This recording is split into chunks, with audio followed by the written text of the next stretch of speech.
Hey there, Groovesters, Groove Stars, Ridgely here with another Groove Growth program. Very excited to share with you an old dear friend, as in, yeah, we've been together a long time. Not that we're all both old, but we've been friends for a very long time, dating back to 1991, we reckon, or so. A gentleman who's been involved in leadership for decades now at this point. Very excited to have with me my very good brother, David Factor, CEO of a nonprofit called Executive Service Corps, who literally, you guys are managing what, 115 different projects out there, David? It's crazy. We do about 100. We do about 200 projects a year, and we have between 80 and 100 happening all the time. That's amazing. Well, first of all, thank you so much for taking some time this afternoon to share what's been your journey. Take us back a little bit. How did you become an entrepreneur? What does that look like? What's the history of all of that? So it's kind of interesting. I kind of accidentally became an entrepreneur because of my interest in energy efficiency and conservation. Had a business for about a dozen years, which is where we met, doing energy efficient lighting design as well as project development, and then left that because it was a family business and that dynamic didn't end up working. But it was a good decision for the family for me to split. And then did consulting, worked in nonprofits, worked in running other people's businesses, and then saw something that wrapped together. It was a nonprofit, two nonprofits that did consulting to nonprofits and brought many business executives as volunteers to do the work. It was like I found my dream job. And I work on it as an entrepreneurial venture because I kind of work to relentlessly evolve as the world is evolving, and so do the needs of the nonprofits out there. And so tell us, what have you experienced coming from the profit sector to the nonprofit sector? What are the things that you see that are particularly different or unique about that? So the thing that many people don't understand is that every nonprofit is a business, and most of them are small businesses, but they're businesses. The issue with nonprofits, though, is they're complicated by the fact that there's no single owner because they only exist to serve the community. So they're actually a community entity owned by the community.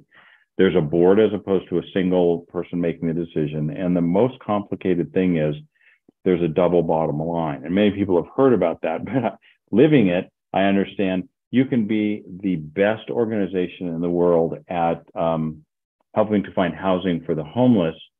But if you're bankrupt, you can't do the good work and you're a failure. On the other hand, you could do a terrible job serving the needs of the homeless and have a bankroll and a huge endowment and all that stuff, and you're a failure at what you're set out to do. So very much mission oriented, and the complexity of navigating the multifaceted leadership and community purpose as opposed to just a profit motive is really hard. Mm-hmm. So I'm super fascinated by that, because as a lifelong entrepreneur who's only had a job for 30 days in my entire existence, right? And I didn't even like that at all. That must very much complicate your leadership, because it's not like you can dictate as much as regular entrepreneurs are used to. How do you bridge that gap? Because it must have, in some ways, made you probably a much better leader than most of us who kind of just do this, do that, do whatever. Talk a little bit about that, because I'd love to know what those characteristics are like. What have you had to develop to move from the profit to the nonprofit, and having been so successful now because you've been doing it a long time? Yeah, that's a great, complicated question. So I am a collaborative human being. Mm-hmm. But I am way more collaborative as a business leader now than ever before, and in ways I could never imagine. In all nonprofits, the executive director, the CEO, their boss is a 5 to 30 person board of directors who are all successful in their own right, and that's managing a boss of 30. You are beholden to the community, so you're managing and navigating that. And sometimes those two don't necessarily understand each other. You got a staff that's there out of passion, because nonprofits, they pay, but they certainly don't pay like for-profits do in most cases. And then you also have funders who are like the funders we think of in business, except for they want to give you money only if you're serving the mission. So they have a lot of times business-like attitudes, and but with the mission orientation. So much more than I was when I had my own small business, I'm asking questions and leaning on the strengths of others, constantly learning from all of them, asking questions. And obviously that's applicable in all leadership. And I think it's the only way to be successful in a nonprofit. But I actually think that if you want to be incredibly successful in most for-profits, it's probably a given too, particularly with the new generation of employees that's coming up. That's starting to be an expectation. Yeah, let's talk about that for a second, because I read a statistic that was unbelievable just a few days ago, saying that literally 51% of graduates coming out of colleges post-pandemic, they don't want to work for anybody else. So the top-down model of authority, boss, employee situation, it's just not even a thing anymore. If you don't find a way to get past that one, you're dead meat. That's very true. It's probably our fault for glamorizing entrepreneurship so much in the boomer generation, but that's very true. There are people who walk in just out of college who want to be at the decision-making table today, regardless of knowing anything about the industry. The trick to be an employer of choice is to figure out ways to harness that energy and still instill growth within a path that fits in the structure of the organization. And we've gone through it with a lot of our younger employees, and honestly, sometimes it works, sometimes it doesn't. When it works, it's a thing of beauty, because you get this energy and you get the smarts and you get the new way of looking at things. You have to seek those things, as opposed to saying, do what I want, what I'm telling you, and I'll get to you with your input later. My first conversation is about wanting their input, but they have to do their job first. Mm-hmm. Do your job, understand your job, and then the sky's the limit as far as what you can contribute, as far as your soul, your intellect, and even your career talent. And so what would you say are the top two characteristics of the successful person navigating this space that you're in now, the mission-driven entrepreneur? What would you say are the top two that you've had to really cultivate and believe that others could benefit from? Two categories, but they're I guess they could be characterized by two things. One of the things that I say to people coming out of college or starting businesses or starting nonprofits is, find a great accountant and listen to them. And so I guess that has to do with you have to do what you're doing well, and you also have to recognize you don't have all the answers. You just don't. And I think the other is, if there isn't a vision, now you can get people to work for a company by paying them a lot. Nonprofits, and this is true for businesses and nonprofits. If you pay them a lot, you get people there, and you get maybe one or two levels down of allegiance to you and loyalty. But if you want people's soul and their entire being invested in you, you have to have a vision. You have to know how to communicate it. It has to be, and you have to live by it, and other people have to believe in it. You can have the best thing in the whole world and march down the street, but if you want to have a parade, you have to have people who want to follow the music you're singing. And the better I've gotten in crystallizing what my vision for the organization is, the more people are more deeply engaged in it. And by the way, I don't make up the vision. I learn and try to capture it. And so it's a constantly iterative process. So it's our vision, not just mine. And what have you had to do to bring that togetherness, to bring that inspiration? Because that's not so easy, man. I mean, that especially when people aren't getting paid a lot, they have a tendency to have a. And I'm not saying this is everybody. There's a tendency to, hey, I'm doing what I got to do. And how do you help them get over that? Because that's a lesson for all entrepreneurs. Well, entrepreneurs, we only work half time, 12 hours a day. Yeah. I spend a lot of time caring for people. There's a maxim in nonprofit management. An ED should spend 30% of their time on board relations. That's a lot of time spent on managing your boss and forging a relationship with it. So you can expand that in terms of the people focus on for businesses as well. And I spent a gigantic, another 30% on my staff, another 30% on my consultants, another 30% on funders and all that stuff. And then I look at my desk. So we're at, 150 or 160%. But it's really, it's wonderful if you can do it, but I've never learned how to fake genuine caring for people. So it's like you got to live that and understand. I believe no matter how smart anybody in the room is, they are never smarter than the room. So you better get the room in conversation and dialogue and be humble enough to take the insights that they're providing. And that doesn't matter whether it's somebody who's at college interns of workforce and given us some great insights, and people who have been consultants for 25 years or board members for 25 years, the same. Mm-hmm. So give us, in the nonprofit sector, I love asking this question. I always get some interesting answers. Something that went colossally wrong or some major screw up, and what'd you do about it and what'd you learn from it? It's obvious you had to ask that question, and it's really an unfair question to ask. And I never make mistakes.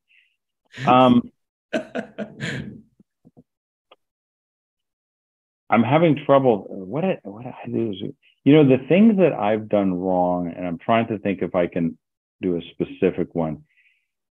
It generally has to do with not listening and communicating well enough.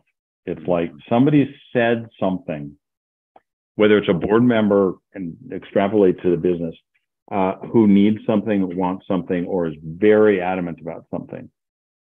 Mm-hmm. And I've, through passion or whatever it is, arrogance or just having brain fade, I haven't listened to that. And then there's cleanup, and there's humility. There's cleanup that is always harder than just doing it right the first time. And that doesn't mean that I have to agree with them, but it means I have to listen hard enough to say, I don't agree with what you're saying. Let's talk it through, as opposed to missing the point. Mm. And so I think I'm a better listener now than I ever was. Certainly when I own my own business, I was just not that great of a listener then, because I didn't have to be. Right. And I actually think I had to be, because I look back still at some things I did when I was 30 and went, you really did that, David? You should have just listened. And yeah, I think all of us have that, bro. I'm just saying, you look back and say, could I have been that? Whatever, insert the blank, whatever you want to say. So tell us a little bit, especially with a purpose-driven business that you run. What is the value in your mind for entrepreneurs of mentorship, seeking out mentors, even being a mentor if you have expertise? Talk to us a little bit about that from your perspective. I think there's no way to overstate the value and the blessing in doing that. We're built on people who have been very successful in their career. I mean, people who were like the top 3 people in defense firms or in the CalState system or lots of college presidents and the like. And they love doing this because we tell them, you are not allowed to say, well, this is how I did it when I was a lad, and this is what you should do. because you don't own their nonprofit. You are not an expert in their nonprofit, and don't pretend it. If you can't coach as opposed to tell, there's not a fit with ESC. I think it's a great lesson for all managers, which is to say, okay, I have perspectives, I have wisdom, I have knowledge, interpersonal relations, structure, strategy, and all that stuff. Tell me what's going on with you, and let's see what we can put together in terms of what will solve your issue in your manner and within the culture of the organization you've got. And what comes out of that is this incredible mutual respect and you oftentimes deep love. We have people crying at the end of their assignments because they loved working together. But I also have these seasoned executives who say there's never been anything more valuable in my life, more precious than the relationships I've got with these 30-something coachees who I'm working with. I've learned so much. I'm a different human being as a result. So and if you take that and you go, there are ripples. If you walk in the world with that as part of your foundation, the ripples to the world and how the world ought to be are real. Mm-hmm. So you and I were together in what nowadays would be called a mastermind, right? We called it a forum, if you will. And they definitely enjoyed those many years helping each other figure life out, business out, all that kind of stuff. What do you think is the value of masterminding with others, whether they're peers, whether they're in the same industry, whether they're like-minded individuals? Talk to us about the value of coming together like that in a mastermind environment. What's that meant for you, and what do you think that can do to help others? So there are lessons that I got, however many decades ago that was, accidentally by some of the other members that I still quote today. And there was one particular person that was talking about his situations and all that stuff. And it seemed like a pretty straightforward situation to me, but he was never comfortable. I'm not naming names, but you might guess who it is. He was never comfortable with his business and was always looking and always trying different things and all that stuff. And I realized at some point in time, he was like a shark, relentlessly pursuing what's next, not necessarily to be the next richer person, but to be really excellent at what he did. And I realized and at the time, it sort of bothered me. It's like, come on, just enjoy what you've got. Over time, I realized that I've grabbed that wisdom from 20 years ago, and I'm always pushing and always trying to do better. And in fact, I developed a mantra for ESC. We will not pursue perfection, but we will endlessly pursue excellence, because perfection means you may not want to ever admit to a mistake. Excellence means that we can work together and talk about mastermind. We can come together in groups and say, I have an idea. It might be dumb, but we're here together. Let's explore it. And so often, whether it's with my board, so those are big time, my superiors in some ways, my colleagues, or my staff, what comes out of those things are oftentimes a surprise and always better than anything that any one or two of us could have ever come up on our own. And my life is so enriched by doing that, way better as a human being than not, because that's how I experience things. And what would you say then to people who are sort of new to entrepreneurship, but they're thinking about they maybe ought to join a mastermind? What would you say to them? How fast? Here's the thing. You need to have people who really care about you and care to be there. If a mastermind or a forum or something is about people proving how smart they are, it's going to be, it'll either push you to the dark side yourself, or you'll find it a waste of time and money and energy. But if you find people who are there because they care about human growth, and the one way they're expressing it is by being in this group of, let's say, business entrepreneurs or something like that, it's priceless. Mm-hmm. Priceless. I agree totally. How about tangential to that, the value of personal and professional development to continue working on yourself? Talk to us about that a little bit. That I have come to believe that needs to be a way of life. An inherent curiosity, an inherent sense of humility about what you know, and sort of relentlessly trying to grow and improve. And if you have that attitude about yourself, you will be a better, more skilled person and just a better person in terms of how you are with others. And you will also give them the time and the space to do that themselves. And you'll find yourself surrounding yourself with people who are on growth paths, because that's who you require in your world. And maybe it's because you've helped create in your world. And, relentless learning is a great thing. And I'm not even saying reading deep books and necessarily going to classes all the time, as much as it is, what can I learn from this person, this situation? What about their life experience or their way of being, whether it's life or business or both? How can I apply that and gain a little nugget of wisdom or just simple knowledge? And how do you do that with your team? How do you encourage them, or what, if anything, are you able to do with them to encourage them to do personal development, personal growth? One thing is that's my purpose. Like, I believe in that so deeply that one of the most joyous things for me is watching newer, younger employees and watching them grow. And a lot of times that means they also go elsewhere in order to continue their growth. And I am in their fan club and write recommendations. There are others who do it within the structure of the organization, and it's beautiful. It's amazing. It's because I said that I realized in college that one of the things, I was in a fraternity, had really, sorry people, not much interest in a fraternity. What I wanted was the fellowship and all that stuff. And what I found that I really liked was watching the freshmen develop. So by the time they got to be second, third, or fourth year people, they were taking leadership and they were working on the skills they needed in life through the structure of the fraternity. I love that. Mm-hmm. Mm-hmm. So it's just, I guess I'm built that way, and I try to spread that around. Yeah, I know. We in my organization, we're always like, okay, what are we reading this month? Okay, we read Make Your Bed by Admiral Bill McRaven, right? Well, okay, what we need something else a little bit more heartfelt. Okay, what about the Four Agreements by Don Marie? Oh yeah, right. I actually had a chance to hang out with him because, as you know, I speak Spanish and from growing up in Spain, and it was a wonderful experience to spend a weekend with Don Miguel.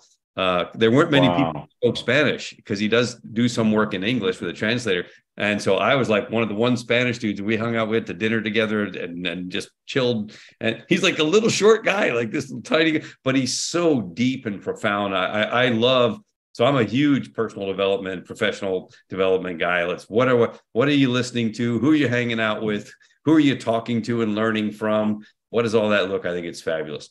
Yeah. By the way, we took the Four Agreements to use and that was the only thing we've ever done. I've been in charge for over 10 years. It's the only thing we've ever done that's like that, where we kept on an ongoing basis talking about the Four Agreements in small groups and together and all that stuff. And there were people who were skeptical about it. And I said, yeah, this isn't the answer. It is one of the many answers. This is the one that we happen to be using.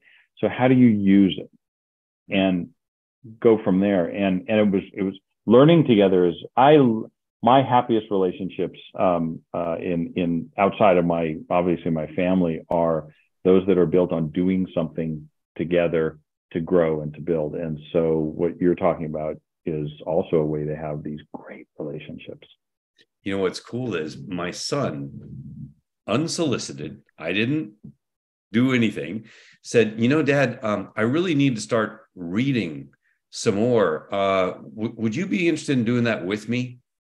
I'm like, why? Yes, I believe I would. Let's, do you want me to select the book, son, or do you want to select the books? And so we're now reading one a month and having a dialogue.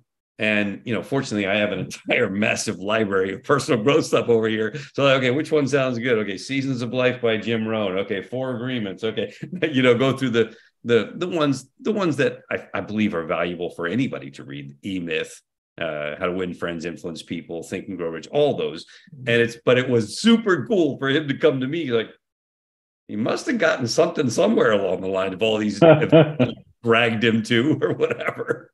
That's awesome. Congratulations. That's really says it. And by the way, I also try not to pass up times to reflect positively on what's going on. And that also is a great reflection on him having enough respect and trust in you that he could go in that learning environment with you. And that doesn't happen with all parents and all kids. And so that's something to revel in.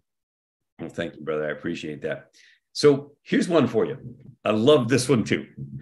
If you had a time warp and we had a clicker, we could click, right? And you could transport yourself back 20 or 25 years to speak to the David Factor back then with the knowledge and wisdom that you have today, what would you want to say to younger David based on what you now know? It's a good one, right? Oh, yeah. That's mean. I'm trying to figure out whether I'd give up. No, I think listen to good advice. And I really think as a younger person, no matter how much confidence you appear to have, there's also the insecurity about being a younger person. And that I think drove a little bit of my hesitance to really take advice. That to me is really critical, is seek advice and take it. Seek advice and think about it and determine what you should take, but don't let a knee-jerk reaction of that makes me feel bad stop you from taking it. At some point in time, this thing about trust your gut instincts doesn't mean you're always right just because you think about something. But if you're feeling kind of not okay, explore that and find out whether or not it's valid or not. And the times that I was afraid to do that, I made mistakes or I didn't get opportunities or something like that. The longer I've been doing this, the more I realized something's going on, not sure what it is. Let me think about it as opposed to passing it off. This collaboration to me, I mean, I was always gregarious and I'd always talk to people, but this idea of deep collaboration, and which is risky a little bit because it exposes you to other people saying, yeah, that's not a good idea. I would have become that a lot sooner. And probably also worked harder to determine what's my vision, like not just I want to become an entrepreneur and I want to do this well. It's, and what's your vision? Like, what do you want the world to look back and say, this is what he did. Like, this is what he stood for. I would have pushed myself to let that out more. Mm-hmm. Yeah, fantastic. You know, it's interesting. I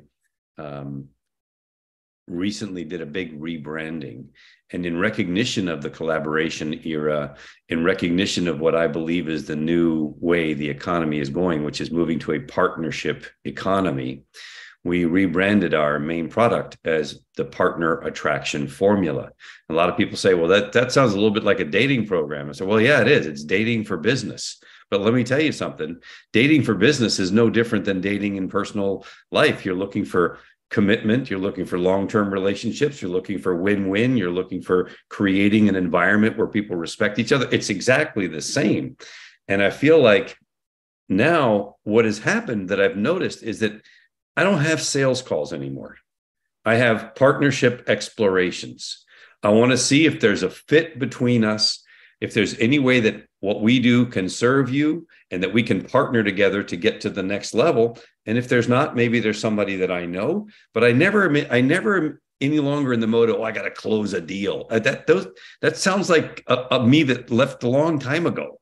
And I like it a lot better because I never have any rough meetings. I never have yucky moments. Just thinking about partnership feels so much nicer. I should get you to come and speak to I don't even know who I need you to speak to, but your message I think is right on. We've just last week finished a new strategic plan, which was a huge endeavor. And the core that came out of it is this idea of partnering, because more and more organizations, there are so many intractable problems in our society that no one organization can ever fix them.